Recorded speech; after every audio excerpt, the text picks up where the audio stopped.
Sony Computer Entertainment goes full bore into the development of the PlayStation, it becomes clear that this will be a console unlike any other.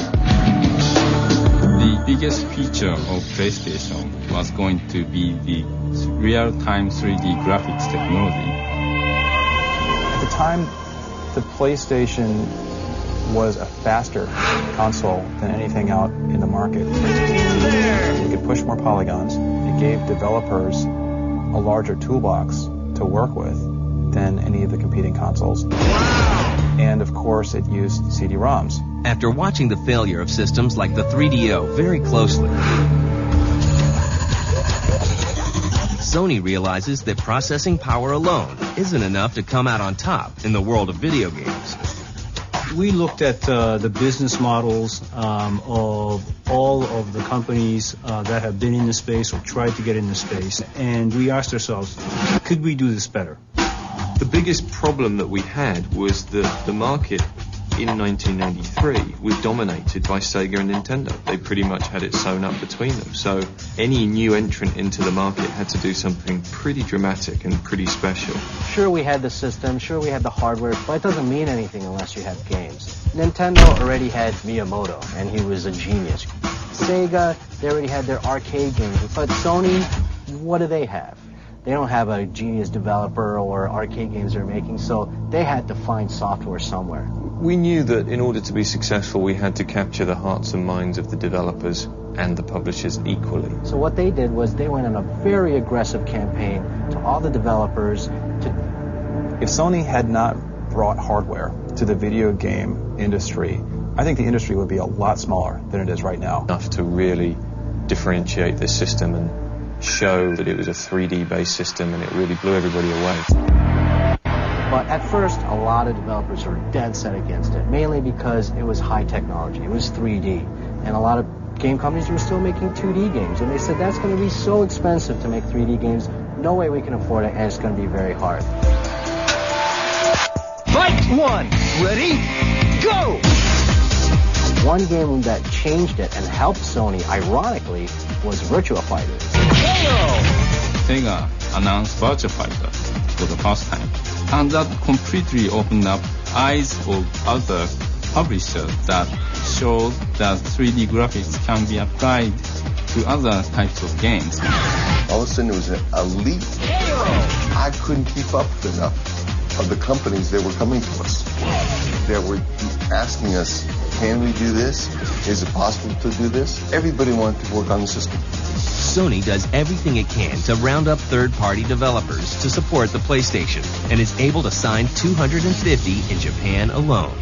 The first task for me was managing the third-party department to recruit and help support third parties like Namco.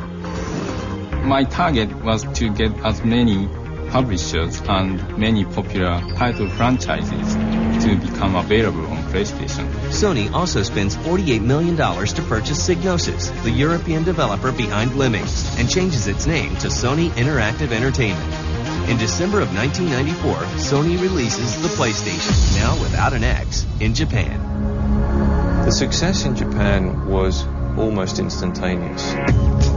Another 3 months to get to the million mark in Japan.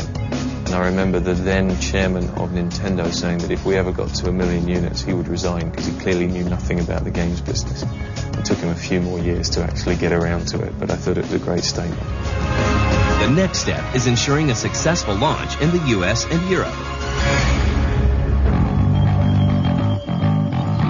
To pull this off, Sony spares no expense. The Japanese giant spends a rumored $4 million for a booth at E3 in 1995. Sony also kicks off a huge marketing blitz to raise awareness for the PlayStation. The marketing strategy was very clearly defined from the beginning that we needed to appeal to an older, more sophisticated audience. We also had a very smart bunch of people in our marketing department who recognized that everybody really wants to be 19. If you're 12, you want to be 19. If you're 25, you really want to be 19 again. And so what they did was they targeted 19 as the communication tone of voice. Another thing that I think was really key to establishing that credibility for us was the idea that gamers wanted to work a bit harder at deciphering messages, you know, teasing a date like 9995, playing with Enos, which was essentially Sony spelled backwards.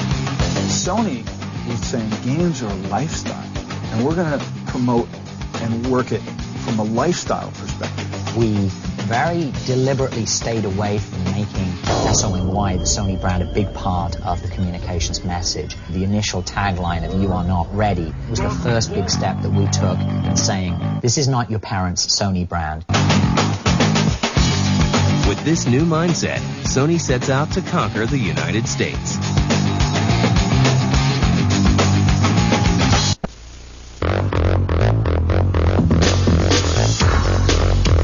After a nationwide marketing blitz unlike any other,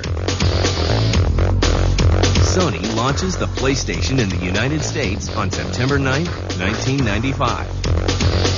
The first day, September 9th, I felt really like, oh, we did it. But it was not really a huge amount of numbers in the first year. It's like only 800,000 units.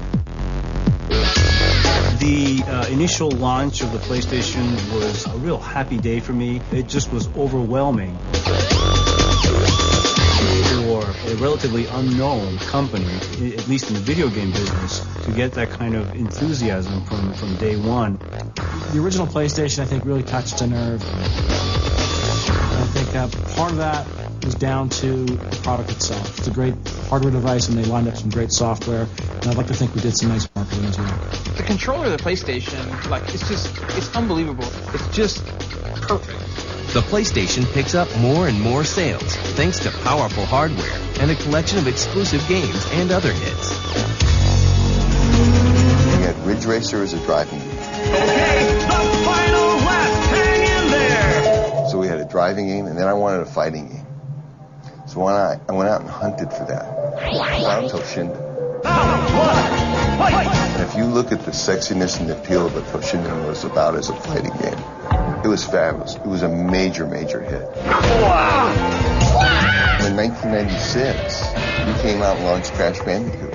Crash Bandicoot was a terrific launch title.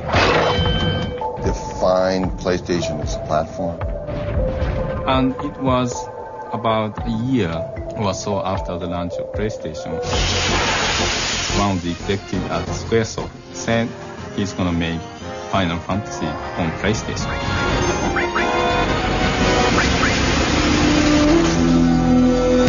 At that point, I felt that all the tides will change. The PlayStation proves to be a juggernaut that plows through all competition. The Saturn launched before PlayStation in 1995, which was the wrong time to launch. Also at a very expensive price point. I believe it launched at $399 versus $299. The PlayStation launched and did not have very good games. But it was around Thanksgiving and going into the holiday of 1995 where we started getting reports that the retailers were just not going to have enough PlayStation units to last them through the holiday selling season. It really turned into a feeding frenzy. The success of the PlayStation goes beyond even Sony's expectations. Eventually, the success of the PS2 kind of like brought the PS1 era to a close.